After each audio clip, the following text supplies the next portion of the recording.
ये ईवीएम का महा घोटाला है, जिसके बलबूते पर चुनाव आयोग ने पूरी तरह से बेईमानी करके उत्तर प्रदेश में भाजपा की सरकार बनाई है। आप लोगों ने कवर किया, हमने दिखाया, डेमोन्स्ट्रेशन करके दिखाया, ईवीएम का भी डेमोन्स्ट्रेशन करके दिखाया, हमने वीवीपैट का भी डेमोन्स्ट्रेशन करके दिखाया, सब आपकी आंखों के सामने है और उसकी वीडियोस भी पड़ी हुई है सोशल मीडिया पर। आप कह रहे हैं कि ईवीएम में कोई चिप नहीं है, लोगों के दिमाग में चिप बैठाया गया। ओवैसी साहब कुछ भी कह सकते हैं, किसी व्यक्ति के कहने से मैं ये नहीं मानूंगा कि ईवीएम में गड़बड़ी नहीं है। उनकी जो वोटों का एक आंकड़ा बैलेट पेपर से आया, उसमें 304 सीटों पर समाजवादी पार्टी आगे है, जीती है और समाजवादी पार्टी को 51% वोट मिला है। सर 5 राज्यों में जो चुनाव हुए हैं, जो नतीजे जो आए हैं, आप लोग उनसे सहमत नजर नहीं आ रहे। आखिर क्या वजह है जो उनसे आप सहमत नहीं है जनादेश से? वजह बहुत, ये जनादेश नहीं है, ये ईवीएम का आदेश है। अगर ये जनादेश होता तो हर कोई इसको सर झुका के एक्सेप्ट करता। ये जनादेश नहीं है, ये आप भी जानते हो, पूरी दुनिया जानती है, पूरा देश जानता है कि ये जनादेश नहीं है, ये ईवीएम का महा घोटाला है, जिसके बलबूते पर चुनाव आयोग ने पूरी तरह से बेईमानी करके उत्तर प्रदेश में भाजपा की सरकार बनाई है और पंजाब में आम आदमी पार्टी की सरकार। ईवीएम के अलावा क्या फैक्टर और नजर आता है? ईवीएम के अलावा कोई फैक्टर नहीं है। ईवीएम के अलावा दूसरा जो फैक्टर है वो भी चुनाव आयोग के माध्यम से है कि बहुत लोगों की वोटें काटी गई। हर बूथ से लगभग 50 से लेकर 100, कहीं 150, कहीं 200 तक भी वोटें काटी गई हैं। और यह चीज आपने देखी होगी, 10 फरवरी को जो पहले पेज की पोलिंग हुई तो एनडीटीवी में बाकायदा दिखाया कि इगलास जो हाथरस अलीगढ़ में है, वहां पे एक गांव की तकरीबन 700-800 वोटें काट दी गई। तो सर ये तो सब कुछ सामने था। ये कोई पहली बार नहीं हुआ जब वोटें कटती हैं। हर चुनाव में किसी ना किसी का वोट कटता है सर। नहीं तो इसको क्या माना जाए कि क्या ये माना जाए कि ये जो है ये परंपरा अच्छी है, या इस परंपरा को ठीक करने के लिए आवाज उठाई जाए और इलेक्शन कमीशन की तरफ से काम किया जाए? तो वो काम किया जा रहा है हमारी तरफ से, इलेक्शन कमीशन की तरफ से नहीं है। कि जिन लोगों की वोटें काटी गई, लोकतंत्र में उनका जो है संवैधानिक अधिकार, मत देने का अधिकार, उनसे उन्हें वंचित किया गया। इसको जरा आंकड़े को आप कैलकुलेट करेंगे तो आपको पता लगेगी। कैसे पता लगेगी? एक बूथ से अगर 50 लोगों की वोटें काटी गई मिनिमम, और हर विधानसभा में लगभग 300, 350, 400 बूथ हैं, मतलब साफ है कि तकरीबन 15 से 20 और 25-30 हजार तक वोटें साफ कर दी गई। और किनकी काटी गई, ये भी जो चीजें सामने आ रही है, देखो सर, पहले मेरी बात जवाब पूरा होने। किनकी काटी गई हैं? मुस्लिम समाज की काटी गई हैं, या यादव समाज की काटी गई है, और या फिर यहां जाट इलाके, जाट बहुल इलाके में जाटों की काटी गई। सर आपको नहीं लगता आप जनता का मूड भापने में बिल्कुल बेकार नहीं, आप समझ नहीं पाए कि जनता किधर जा रही है? जनता का मूड भापने में हमें कोई गलती नहीं, इसलिए हमने बार बार कहा अगर ईमानदारी से चुनाव हुआ और बेईमानी नहीं हुई ईवीएम की, तो हम 3/4 बहुमत से समाजवादी पार्टी और गठबंधन की सरकार बनेगी। और एक आंकड़ा जो मैं आपको बता रहा हूं, 300 से ज्यादा पार होंगे, जो अभी आया है कि जो बैलेट पेपर का आंकड़ा आया, यानी कि जिसमें सरकारी कर्मचारियों द्वारा जो 80 साल से ऊपर के लोग हैं उनकी, और जो विकलांग साथी हैं उनकी, दिव्यांग जन जो हैं उनकी जो वोटों का एक आंकड़ा बैलेट पेपर से आया, उसमें 304 सीटों पर समाजवादी पार्टी आगे है, जीती है और समाजवादी पार्टी को 51% वोट मिला है। तो जो हम कह रहे थे वही बिल्कुल आंकड़ा था, हमने जमीन पर देखा था।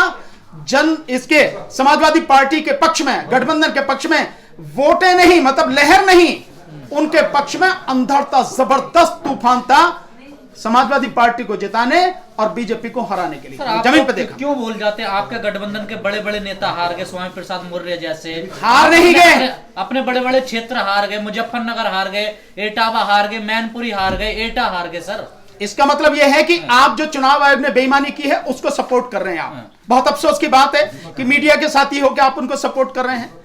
ये हारे नहीं हैं, ये हराए गए हैं। मैं दावे के साथ कह रहा हूं, जो ईवीएम मशीन के माध्यम से ये सारे घोटाला हुआ है, ये नहीं होता तो 300 प्लस समाजवादी पार्टी और गठबंधन की सीटें आती। और मैं आपको लिख के दे रहा हूं, लिख लेना, अभी भी कह रहा हूं, जो अभी भी माननीय सुप्रीम कोर्ट अगर इस बात का संज्ञान ले, या इलाहाबाद हाई कोर्ट भी इस बात का संज्ञान, सो मोटो एक्शन ले, और जितनी भी वो है वीवीपैट मशीन उनको सील करवा दे, उन्हीं की पर्चियों की गिनती करवा ले। मैं दावे के साथ कहता हूं बीजेपी को 50 से ज्यादा सीट मिलने वाली नहीं है, 300 से ज्यादा। पश्चिम बंगाल में जितनी बीजेपी को सीट मिल गई वो भी ईवीएम की बदौलत ही मिली है, नहीं तो इतनी भी नहीं मिलती।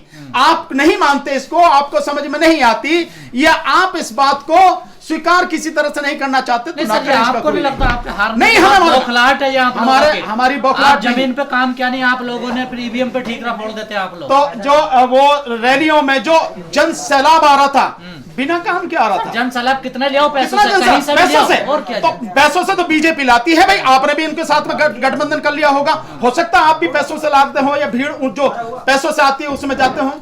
जो जन सैलाब था वो पैसों का नहीं था, वो जन सैलाब स्वतः आया था, लोग अपने आप आए थे, लोग चाहते थे कि बदलाव हो, उस बदलाव को अंजाम देने के लिए लोग आए थे। समाजवादी पार्टी और गठबंधन के समर्थन में आए थे और बीजेपी को उखाड़ फेंकने के लिए वो जन सैलाब था। और वो जन सैलाब इतना जबरदस्त था, लोगों का जुनून पागलपन की हद तक था। 300 तो आती उसके ऊपर भी आ सकती थी। इसलिए जो आप कह रहे हैं वो बिल्कुल वही भाषा है जो बीजेपी की भाषा है, या इस चुनाव आयोग का जितना घोलमेल है गालमेल, और जमीन पे सच्चाई बिल्कुल अलग है। अगर इतनी जन सैलाब आ जाता, चुनाव से पहले आपने ईवीएम का विरोध किया, जंतर मंतर प्रोटेस्ट करा, वहां तो जन सैलाब नहीं आया आपके साथ साथ। कोई बात नहीं, अगर नहीं आया तो इसका मतलब यह है कि चुनाव में भी जन सैलाब नहीं होगा।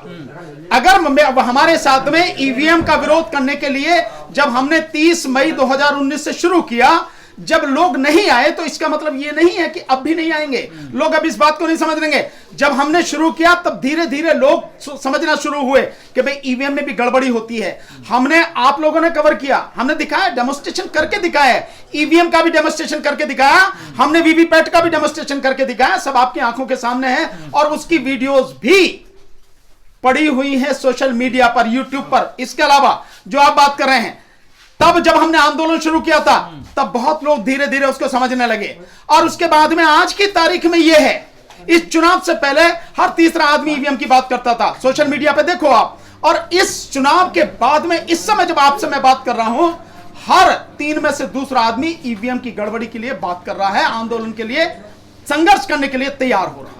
जब 22 पार्टियों को चुनाव आयोग ने बुलाया तो तब तो कोई जवाब नहीं दे पाया। किस बात का चुनाव आयोग है? ईवीएम में गड़बड़ होती है। ईवीएम में गड़बड़ी है, आप बिना हाथ लगाए आप बात कर रहे हैं। हमने क्या बात कही आप इसको समझो। आप, वो कहता है हैक करने के वाली, और हम कह रहे हैं कि जो चिप उसमें इस्तेमाल होती है वो उसकी रीप्रोग्रामिंग होती है। मैं आपको बताता हूं, आपको समझ में आ जाए। ये मोबाइल है आपके पास में, ये मोबाइल है हर एक किसी के पास में, आप साथी मीडिया भी ये बना रहे हैं इसी मोबाइल से। इस मोबाइल में जिस समय के लिए, जिस दिन के लिए आप फिक्स कर देंगे कि मुझे इस समय सूचना होनी चाहिए, यह बात होनी चाहिए, यह मोबाइल उसी समय करेगा, क्योंकि इसकी प्रोग्रामिंग है। और जो ईवीएम की चिप है उस चिप की भी प्रोग्रामिंग होती है बाकायदा, और जिस समय के लिए वो प्रोग्रामिंग कर दी जाती है उसी समय वो अपना काम करती है। जैसे आप देखेंगे जो सैटेलाइट जाता है ऊपर, वो सैटेलाइट कब उसके पंखड़ी खुलेंगी, कब उसके जो पैनल्स जो हैं सौर पैनल्स कब खुलेंगे, कब उसका कैमरा निकलेगा, ये बाकायदा प्रोग्रामिंग होती है, उसी के हिसाब से वो काम करता है। सालों साल बाद जैसे ही वो प्रोग्रामिंग उसकी जब समय आएगा तो वो शुरू हो जाएगा अपने आप। ठीक इसी तरह से ये ईवीएम में होती है। और जो हैक करने वाली बात वो बता रहे, मैं कह रहा हूं प्रोग्रामिंग, क्योंकि जो चिप उसमें इस्तेमाल होती है वो ओटीपी इलेक्शन कमीशन बताता है, लेकिन जिस कंपनी ने वो बनाई है वो कहती है ओटीपी नहीं है, ये इसकी रीप्रोग्रामिंग हो सकती है।